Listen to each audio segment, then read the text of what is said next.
हम लोग बेटा एनसीईआरटी से ऑर्गेनिज्म एंड पॉपुलेशन में एडेप्टेशंस को पढ़ रहे थे कि जो ऑर्गेनिजम्स होते हैं वो ऑर्गेनिज़म इस नॉन लिविंग एनवायरनमेंट यानी एबायोटिक फैक्टर्स को सहन करने के लिए किस तरीके से अपने आप को एडप्ट कर लेते हैं। क्योंकि ऑर्गेनिजम्स अगर अपने आप को एडप्ट कर लेंगे तो इस एनवायरनमेंट में सर्वाइव कर पाएंगे, नहीं तो वो इस एनवायरनमेंट में सर्वाइव नहीं कर पाएंगे। तो हम लोग बेटा एडेप्टेशंस को पढ़ रहे थे एनसीईआरटी से, हमने पढ़ा था कल, तो उसी को हम लोग कंटिन्यू करेंगे। उसके बाद हम पॉपुलेशन वाला पार्ट स्टार्ट करेंगे, ठीक है।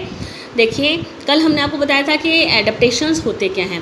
फिर हम लोग बात कर रहे थे कि many desert plants have thick cuticle on their leaf surface and have their stomata arranged in deep pit sunken to minimise water loss through transpiration. कल हमने बात की थी जो डेजर्ट प्लांट होते हैं, डेजर्ट में क्योंकि पानी की कमी होती है इसीलिए डेजर्ट प्लांट्स में थिक क्यूटिकल होती है, उनके ऊपर जो क्यूटिकल होती है वो थोड़ी मोटी होती है, उनके स्टोमेटा धसे हुए होते हैं। स्टोमेटा कैसे होते हैं?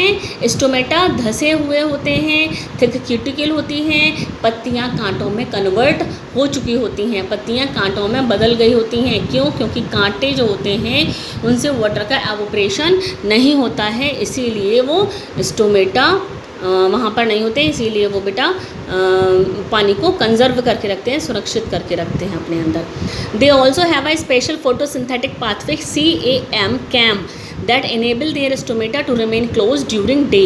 आपने पढ़ा है बेटा फोटोसिंथेसिस में कैम, क्रेसुलेशन एसिड मेटाबॉलिज्म, ये आपने पढ़ा है कैम, क्रेसुलेशन एसिड मेटाबॉलिज्म, जो कि फोटोसिंथेसिस आपने पढ़ा है। इसमें क्या होता है कि जो डेजर्ट प्लांट होते हैं, डेजर्ट प्लांट के स्टोमेटा दिन के समय में बंद रहते हैं और रात के समय में खुले हुए रहते हैं, जिसको कहते हैं स्कोटो एक्टिव स्टोमेटा। क्या कहते हैं? स्कोटो एक्टिव स्टोमेटा कहते हैं बेटा। Some desert plant like opuntia have no leaves, opuntia में लीव्स नहीं होती हैं। क्यों? They are reduced to spine, क्योंकि स्पाइन में कन्वर्ट हो चुकी होती हैं, कांटों में कन्वर्ट हो गई हैं। And the photosynthetic function is takes place by the flattened stem. पत्तियां तो कांटों में बदल गई, तो फोटोसिंथेसिस कौन करता होगा? फोटोसिंथेसिस करने के लिए उसका जो ग्रीन कलर का स्टेम होता है, मतलब फोटोसिंथेसिस करने के लिए अपेंशिया का जो स्टेम होता है वो ग्रीन कलर का हो गया है और फ्लैट हो गया है, जिससे वो फोटोसिंथेसिस कर पाए। तो ये अपेंशिया जो कि एक डेजर्ट प्लांट है उसका एडेप्टेशन है, जिससे कि वो डेजर्ट के एनवायरनमेंट में सरवाइव कर पाए, जिंदा रह पाए, ठीक है। तो ये हमने पढ़ा कि किस तरीके से अपेंशिया में एडेप्टेशंस होते हैं। चलिए आगे देखते हैं। अब देखिए आपको मैंने कल एलन्स रूल बताया था। क्या बताया था बेटा? एलन्स रूल इम्पॉर्टेंट है, कल हमने बात की थी इसकी, एलन्स रूल की। ये इम्पॉर्टेंट है बेटा, एलन्स रूल। एलन्स रूल के अकॉर्डिंग क्या होता है कि जो ठंडी जगह होती है यानी कि कोल्डर क्लाइमेट में जो एनिमल्स पाए जाते हैं, ठंडी जगह पर जो एनिमल्स पाए जाते हैं उनमें छोटे कान होते हैं और छोटे लिम्स होते हैं, लिम्स यानी हाथ और पैर, ठीक है।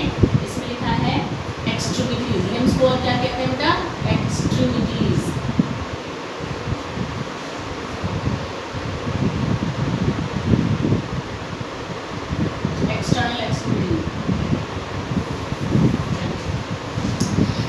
एक्सटर्नल एक्सट्रीमिटीज़ कहते हैं। एलन्स रूल, तो एलन्स रूल के अनुसार, एलन्स रूल क्या होता है? एलन्स रूल के अनुसार ठंडी जगह पर मिलने वाले एनिमल्स के कान छोटे होते हैं और छोटे ही हाथ पैर होते हैं। क्यों? क्योंकि छोटी जगह यानी सरफेस एरिया कम, छोटी जगह है, छोटे कान है तो सरफेस एरिया कम है, सरफेस एरिया कम है तो बॉडी के अंदर की जो हीट है वो कम रिलीज होगी। बात समझ आ रही है? सरफेस एरिया कम है तो बॉडी की हीट कम रिलीज होगी, यानी अपने अंदर वो हीट को रखते हैं, ठीक है ना, अपने अंदर वो हीट को रखते हैं। इसीलिए छोटे कान होते हैं, क्योंकि कान से हीट रिलीज होती है और हाथ पैरों से हीट ज़्यादा रिलीज होती है। हाथ पैर छोटे होते हैं उनके और कान जो होते हैं वो छोटे होते हैं। और गर्म जगह पर मिलने वाले जो एनिमल्स होते हैं उनके ईयर पिन्ना बोलते हैं ना, इसको ईयर पिन्ना, ईयर पिन्ना बड़े बड़े होते हैं और हाथ पैर इनके लिम्स भी बड़े होते हैं। इसको कहा जाता है एलन्स रूल। क्या कहा जाता है? एलन्स रूल कहा जाता है इसको।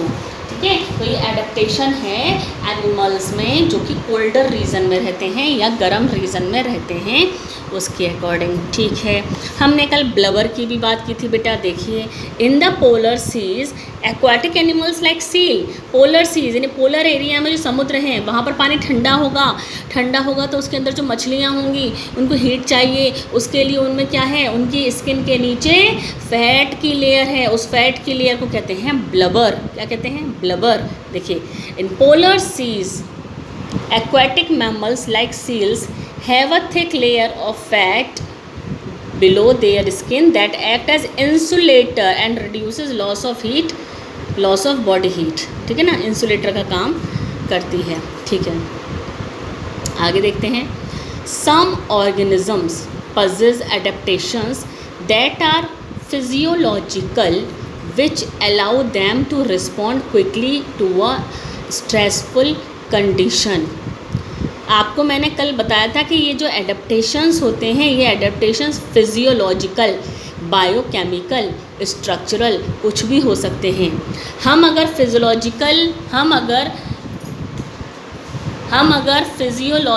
एडेप्टेशन की बात करते हैं, अगर हम फिजियोलॉजिकल एडेप्टेशन की बात करते हैं तो आपने देखा होगा, अगर हम लोग पहाड़ों पर बहुत ऊंची हाइट पर जाएंगे, जैसे कि आप मनाली जाएंगे, मनाली से ऊपर रोहतांग है जहाँ पर बहुत हाइट पर बर्फ़ मिलती है, तो लोग बहुत हाइट तक, रोहतांग में बहुत ज़्यादा बर्फ़ है, बहुत ज़्यादा हाइट पर है, तो ज़्यादा ऊंचाई पर जाने पर, जो लोग ज़्यादा ऊंचाई पर जाने पर कुछ लोगों में ऐसा होता है कि उनको घबराहट होने लगती है, नोज़िया फीलिंग होने लगती है। उसको कहते हैं एल्टीट्यूड सिकनेस। क्या कहते हैं? Altitude sickness. Important, altitude sickness यानी हाइट पर ज़्यादा जाने से। मनाली, रोहतांग में आप बहुत हाइट पर जाएंगे तो वहाँ पर ऑक्सीजन की कमी हो जाती है, एटमॉस्फेरिक प्रेशर बढ़ जाता है और एटमॉस्फेरिक प्रेशर कम हो जाता है और ऑक्सीजन की कमी हो जाती है, और क्या होता है उस समय लोगों को नोज़िया फीलिंग होने लगती है, घबराहट होने लगती है ना, वॉमिट आने लगती है ना, ऑक्सीजन का लेवल कम हो गया, सांस लेने में प्रॉब्लम होने लगती है, तो वो क्या कहलाती है? Altitude sickness. क्या कहलाती है वो? एल्टीट्यूड सिकनेस कहलाती है। हार्ट पैल्पिटेशन होने लगता है। क्या होने लगता है? हार्ट का पैल्पिटेशन होने लगता है, एल्टीट्यूड सिकनेस कहलाता है। क्या कहलाता है? Altitude sickness. देखिए क्या लिखा हुआ है, बहुत ही इम्पोर्टेंट है।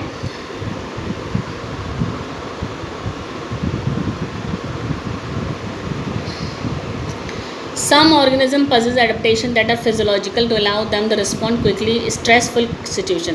If you had ever been to any high altitude place, 3,500 meter, Rohtang Pass near Manali and Leh, Manali Leh भी है वहाँ पे, लेह बहुत ऊंचाई पर है ना, रोहतांग और लेह लद्दाख। You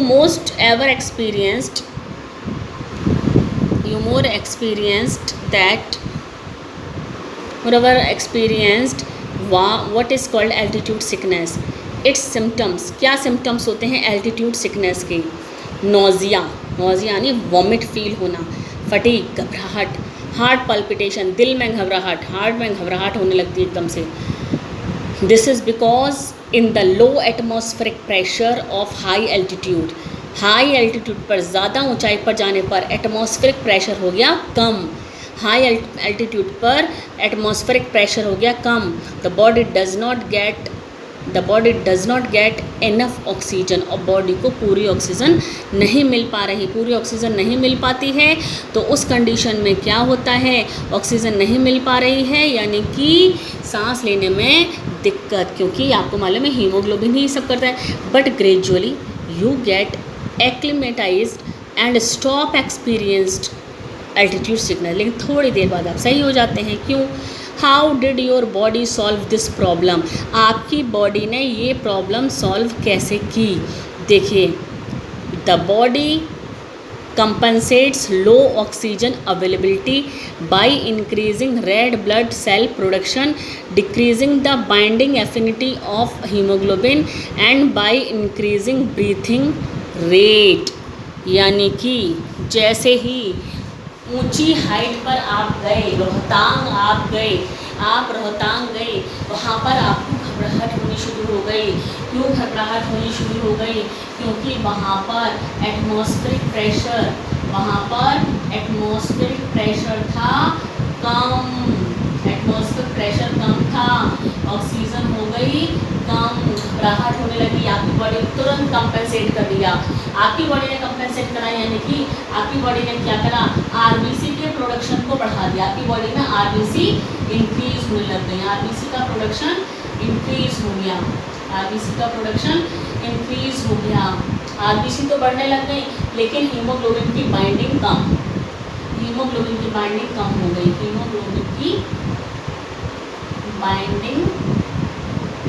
गई, लो एफिनिटी हो गई हीमोग्लोबिन बाइंडिंग से। तो इससे क्या हुआ? आपको जो आपको घबराहट हो रही थी हाई एल्टीट्यूड पर, वो कम हो गई, यानी कि आपकी बॉडी ने अपने आप कंपनसेट कर लिया उस जगह पर रहने के लिए। ठीक है, तो इस तरीके से हम लोग कहीं किसी जगह पर एडेप्ट कर लेते हैं, अपनी बॉडी के अकॉर्डिंग अपने आप को सेट कर लेते हैं। ठीक है, ये वाली बात देखिए, affinity haemoglobin by increasing breathing rate, और हीमोग्लोबिन बाइंडिंग की कैपेसिटी कम कर दी तो ब्रीथिंग रेट इंक्रीज हो गई। ओके, हीमोग्लोबिन बाइंड होगा तो वो पूरा रेस्पिरेशन प्रोसेस चलेगा तो नहीं, क्योंकि हीमोग्लोबिन बाइंडिंग आरबीसी तो बढ़ती चली जा रही है, हीमोग्लोबिन बाइंडिंग नहीं हो रही है, जिससे ब्रीथिंग रेट बढ़ती चली जा रही है। ब्रीथिंग रेट बढ़ रही है, यानी ऑक्सीजन ज़्यादा से ज़्यादा आप अंदर लेने की कोशिश कर रहे हैं। ठीक है, जल्दी सांस ले रहे हैं, यानी आप जल्दी सांस ले रहे हैं। Many tribes live in high altitude of Himalayas. Find out if they normally have a higher red blood cell count or total hemoglobin than people living in the plains. Yes. ये कह रहे हैं कि हाई एल्टीट्यूड पर, पहाड़ों पर जो लोग रहते हैं ना, उनकी बॉडी में आरबीसी ज़्यादा होती हैं। तभी तो आप अगर कभी ध्यान दें तो जो पहाड़ों पर रहने वाले लोग होते हैं वो लोग बेटा थोड़े से उनकी स्किन रेडिश होती है, क्योंकि उनमें हीमोग्लोबिन हम लोगों से, मैदानी इलाकों में रहने वालों से थोड़ी ज़्यादा होती है ना, उनकी बॉडी में एडेप्टेशंस है। In most animals the metabolic reactions and hence all the physiological functions proceed optimally in a narrow temperature range in human 737 degree centigrade. Human beings में, एनिमल्स में नैरो टेम्परेचर रेंज, आपको मैंने बताया था narrow temperature range यानी stenothermal है ना। In most animal the metabolic reactions and hence all the physiological functions proceed optimally in a narrow temperature range, यानी कि ह्यूमन बींग्स में 37 डिग्री सेंटीग्रेड जो होता है वो नैरो टेम्परेचर रेंज है, यानी कि हम सभी क्या हैं बेटा? स्टीनोथर्मल है। बट देयर आर माइक्रोब्स, जैसे कि आर्की बैक्टीरिया हैं, that flourish in hot as spring and deep sea hydrothermal bands where temperature far exceed 100 degree centigrade. How is this possible? ये कह रहे हैं हमारी बॉडी का टेम्परेचर 37 डिग्री सेंटीग्रेड है, जबकि कुछ बैक्टीरिया होते हैं वो 100 डिग्री सेंटीग्रेड टेम्परेचर पर भी अपने आप को ज़िंदा रख पाते हैं। यानी कि आर्की बैक्टीरिया तो गर्म पानी के झरने, गीज़र के अंदर भी रह सकते हैं, जहाँ की 100 डिग्री सेंटीग्रेड से टेम्परेचर ज़्यादा होता है। ठीक है, ऐसा कैसे पॉसिबल है? आपको मालूम है, आप आपकी बैक्टीरिया पढ़ चुके हैं बेटा, आपको पता है कि किस तरह क्या उसमें एडेप्टेशंस हैं, है ना। उसमें एक चेन, उसमें ब्रांच्ड लिपिड की चेन होती है, उनके अंदर ब्रांच्ड लिपिड चेन होती है, पढ़ा है ना आपने मोनेरा में बेटा, ब्रांच्ड लिपिड चेन होती हैं, इसीलिए उनमें आर्की बैक्टीरिया में टेम्परेचर को सहन करने की क्षमता होती है। Many fish thrive in Antarctic waters where the temperature is always below zero. बहुत सारे फिश ऐसी होती है जो अंटार्कटिक वाटर, जहाँ ठंडा ही ठंडा है ना, वहाँ जहाँ 0 से कम टेम्परेचर होता है। How do they manage to prevent their body fluid from freezing? तो जो आर्कटिक रीजन में जो पानी है, यहाँ पानी में 0 डिग्री सेंटीग्रेड से कम टेम्परेचर है, वहाँ पर उस पानी में रहने वाली मछलियाँ जो होती हैं उनमें एंटी फ्रीजिंग एक सॉल्यूट होता है, उनकी बॉडी में एंटी फ्रीजिंग एक सॉल्यूट होता है। एंटी फ्रीजिंग सॉल्यूट ऐसा जो कि उनकी बॉडी के अंदर के फ्लूइड को जमने नहीं देता है, ये एक एडेप्टेशन है उनके अंदर। ठीक है बेटा, एनसीईआरटी के अंदर ये लिखा हुआ है ना कि आर्कटिक रीजन जो होता है, आर्कटिक वाटर जो होता है, वहाँ पर टेम्परेचर जो होता है वो बिलो ज़ीरो होता है, यानी कि ज़ीरो से कम होता है। तो ऐसे में जो फिश होती हैं, फिश के अंदर एक एंटी फ्रीजिंग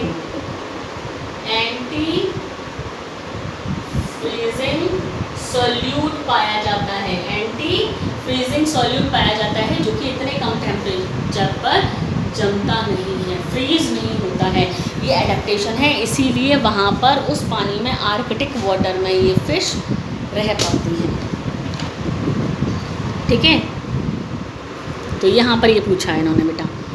तो how do they manage to prevent their body fluids from freezing? Antifreeze होता है उनके अंदर बॉडी में। A large variety of marine invertebrate and fish live in great depth in the ocean where the pressure could be 100 times greater the normal atmospheric pressure that we experience। जैसे कि हमें मालूम है कि ओशियन के अंदर जाएंगे तो वहाँ पर प्रेशर हो जाता है बहुत ज़्यादा, 100 से भी ज़्यादा टाइम गुना ज़्यादा होता है, 100 गुना से ज़्यादा। How do they live under such high pressure and do they have any special enzyme? Organism living in such extreme environment show a fascinating array of biochemical adaptations। तो इस तरीके से इन एनवायरनमेंट में रहने वाले जो एनिमल्स होते हैं उनमें बायोकेमिकल एडेप्टेशंस हो जाते हैं। ठीक है, some organism show behavioural response to cope up the variation in their environment. जैसे कि बिहेवियर रिस्पॉन्स होता है, मैंने आपको बताया था ना कि जो एडेप्टेशंस होते हैं बिहेवियरली भी होते हैं, बिहेवियरल यानी व्यवहारिक तौर पर भी होते हैं, स्ट्रक्चरल भी हो सकते हैं, बायोकेमिकल भी हो सकते हैं, फिजियोलॉजिकल भी हो सकते हैं। ठीक है, तो बिहेवियरल एडेप्टेशंस के लिए लिजर्ड का इन्होंने दिया है बेटा। Desert lizard lack the physiological ability that mammals have to deal with the high temperature of their habitat. Desert lizard में कोई फिजियोलॉजिकल एबिलिटी नहीं है, जैसे कि मैमल्स में होती हैं उस तरीके से कोई फिजियोलॉजिकल एबिलिटी नहीं है, but manage to keep their body temperature fairly constant by behavioural means. लेकिन वो अपने बिहेवियर से अपने टेम्परेचर को मैंने मतलब उनके अंदर कोई फिजियोलॉजिकल एक्टिविटी ऐसी नहीं हो रही, कोई मेटाबॉलिक एक्टिविटी ऐसी नहीं हो रही है, डेजर्ट लिजर्ड के अंदर कोई फिजियोलॉजिकल एक्टिविटी ऐसी नहीं हो रही है जिससे कि वो अपने टेम्परेचर को मेंटेन कर पाएँ, जैसा कि मैमल्स के अंदर होता है। तो वो क्या करते हैं, उनके अंदर बिहेवियरल एडेप्टेशंस होते हैं, यानी they bask in the sun, they bask in the sun है धूप में रहती हैं वो डेजर्ट लिजर्ड और धूप को सनलाइट को एब्जॉर्ब कर लेती हैं। ठीक है, they bask in the sun and absorb heat when their body temperature drops below the comfort zone.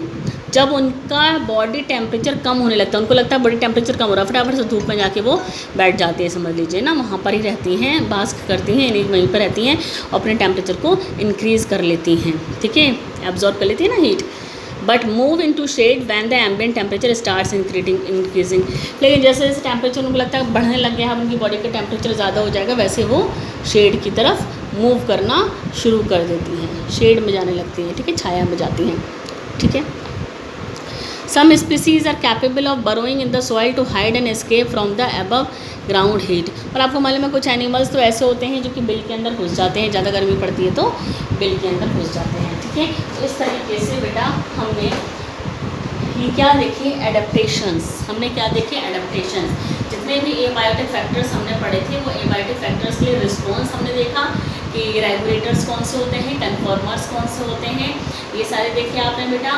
ठीक है, उसके बाद आपने ये भी देख लिया कि एडेप्टेशंस कौन कौन से होते हैं। आर्कटिक रीजन में फिश के अंदर ब्लबर होता है, एलन्स रूल क्या होता है, डेजर्ट लिजर्ड में क्या होता है, ये सब एडेप्टेशंस हैं जो कि एनवायरनमेंट में सर्वाइव करने के लिए ज़रूरी होते हैं। तो यहाँ पर सबसे बड़ी चीज़ है बेटा आपको एग्जाम्पल याद रखना है। क्या याद रखना है, एग्जाम्पल याद रखना है। तो अब हम लोग नेक्स्ट पढ़ेंगे पॉपुलेशन एट्रीब्यूट्स।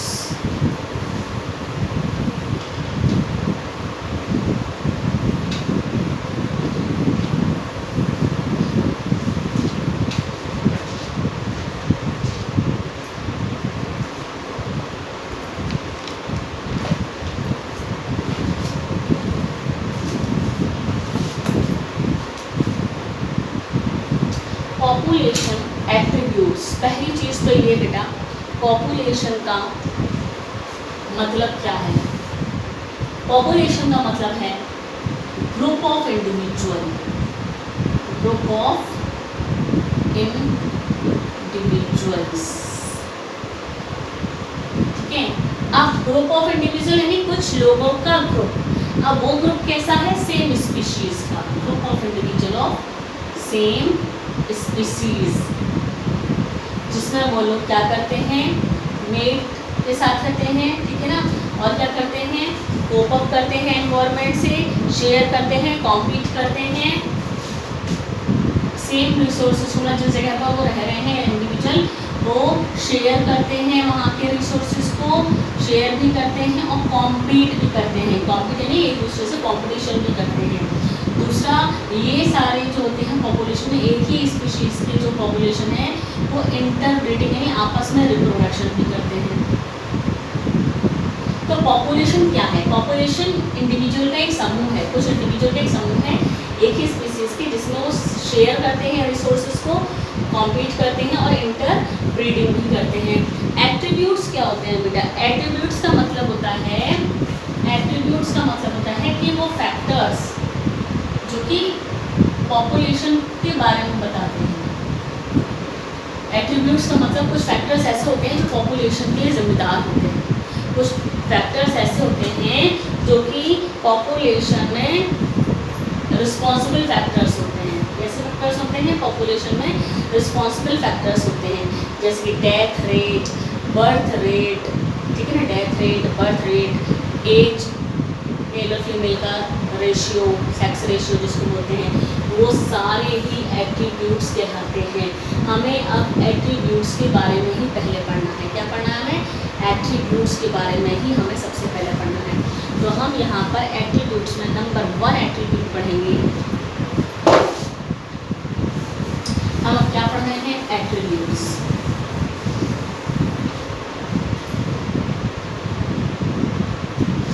पहला एट्रीब्यूट हम पढ़ेंगे birth rate and death rate. Birth rate and death rate, देखिए अगर हम लोग एक पॉपुलेशन की बात कर रहे हैं तो हम उसको बर्थ रेट कहेंगे, लेकिन अगर एक कोई इंडिविजुअल पैदा होता है, एक इंडिविजुअल अगर पैदा होता है तो उसको बर्थ रेट नहीं कहेंगे। एक इंडिविजुअल अगर पैदा होता है तो उसको कहेंगे बर्थ, जन्म। लेकिन अगर एक पूरी पॉपुलेशन की बात हम लोग करते हैं तो उसके लिए हो जाएगी जन्म दर, यानी कि बर्थ रेट, और वहाँ पर डेथ रेट भी होती है। क्या होती है, डेथ रेट भी होती है।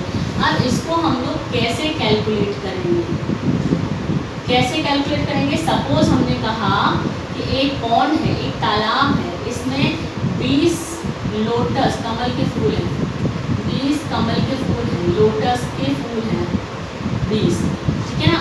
एक साल बाद उसी पॉन्ड में, सेम पॉन्ड में 28 लोटस हो गए। कितने हो गए, 28 लोटस हो चुके। तो हमने कहा कितने नए बन गए, कितने लोटस नए बने, यानी कि कितने का बर्थ हो गया। तो हम क्या करेंगे, 28 में से 20 गए तो 8 निकल आया, ठीक है ना। और बर्थ रेट कैसे देखेंगे, टोटल और जितना हमारा बर्थ आया उसको हम इसको सॉल्व करेंगे तो 0.4।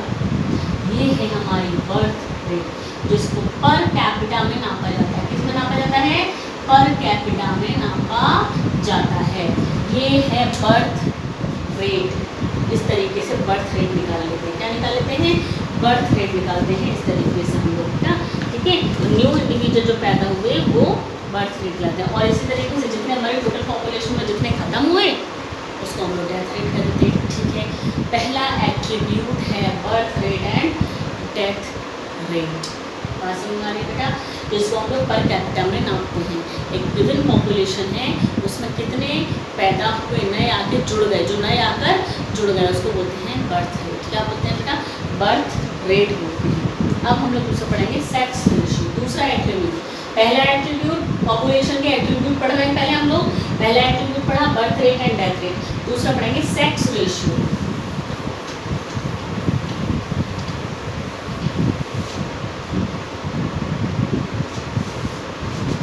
दूसरा एट्रीब्यूट है सेक्स रेशियो, यानी कि एक कोई गिवन पॉपुलेशन है तो कोई गिवन पॉपुलेशन, सपोज कि हमने कहा कि एक कॉलोनी है जिसमें कि 1000 लोग रह रहे हैं, ये कॉलोनी है जिसके अंदर 1000 लोग रह रहे हैं, उन 1000 लोगों में मान लेते हैं 1000 लोगों में मान लेते हैं कि 60% तो मेल हैं और 40% हैं फीमेल।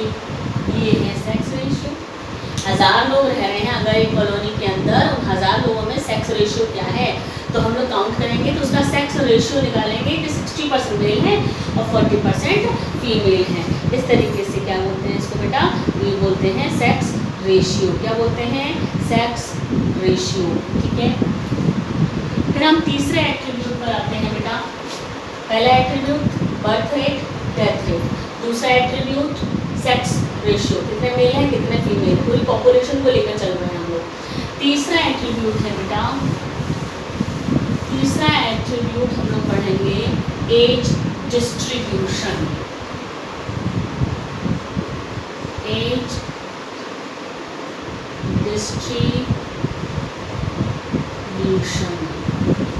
एज डिस्ट्रीब्यूशन जो होता है, एज डिस्ट्रीब्यूशन का मतलब है कि किसी गिवन पॉपुलेशन में, कोई पॉपुलेशन है, उस पॉपुलेशन में कितने लोग कितनी कितनी एज के हैं, तो इसको हम लोग 3 उसमें बांट लेते हैं।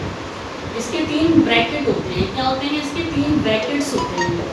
एक ब्रैकेट होता है pre reproductive, pre reproductive age होती है, एक होती है रिप्रोडक्टिव एज, और तीसरी होती है पोस्ट रिप्रोडक्टिव एज।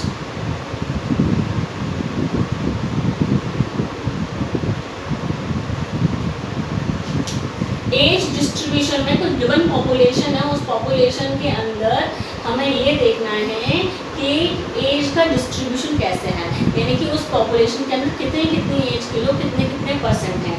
उसके लिए 3 ब्रैकेट्स देखते हैं। Pre reproductive age, pre reproductive age का मतलब 18 साल से नीचे वाले बच्चे। प्री रिप्रोडक्टिव 18 साल से नीचे, प्री रिप्रोडक्टिव एज में आ जाते हैं। रिप्रोडक्टिव एज में 18 साल से ऊपर के बच्चे आ जाते हैं जो कि रिप्रोडक्टिव एज में है। पोस्ट रिप्रोडक्टिव एज कौन सी होती है? जबकि रिप्रोडक्टिव कैपेसिटी, जैसे कि हम लोग फीमेल्स की बात करते हैं, फीमेल्स में एक एज के बाद में रिप्रोडक्शन कैपेसिटी नहीं आती है, खत्म हो जाती है, जिसको मेनोपॉज कहते हैं, तो वो पोस्ट रिप्रोडक्टिव एज में आ जाते हैं बेटा। तो यहाँ पर यही देखना है कि ये जो एज डिस्ट्रीब्यूशन है हमने उसको 3 ब्रैकेट में डिवाइड करा है। पहला ब्रैकेट प्री रिप्रोडक्टिव एज का है जिसमें कि 18 साल से नीचे के बच्चे आ जाते हैं। रिप्रोडक्टिव एज में 18 साल से ऊपर जो कि रिप्रोडक्टिव एज में होते हैं ना, पोस्ट में जो कि ओल्ड एज यानी सेनेसेंस, ओल्ड एज यानी सेनेसेंस वाले एज में आ जाते हैं। जैसे कि अगर हम मानते हैं मैंगो का प्लांट जो है, आम का पेड़ जो है, 6-7 साल तक तो वो आम का पेड़ कोई फल नहीं देता है।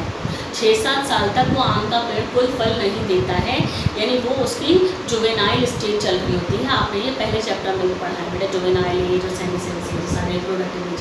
तो आम का पेड़ जो 6-7 साल तक कोई फल नहीं देता है, तो उसकी उस समय क्या चल रही होती है? जुवेनाइल पीरियड चल रहा होता है, जुवेनाइल एज चल रही होती है, यानी कि प्री रिप्रोडक्टिव एज चल रही होती है।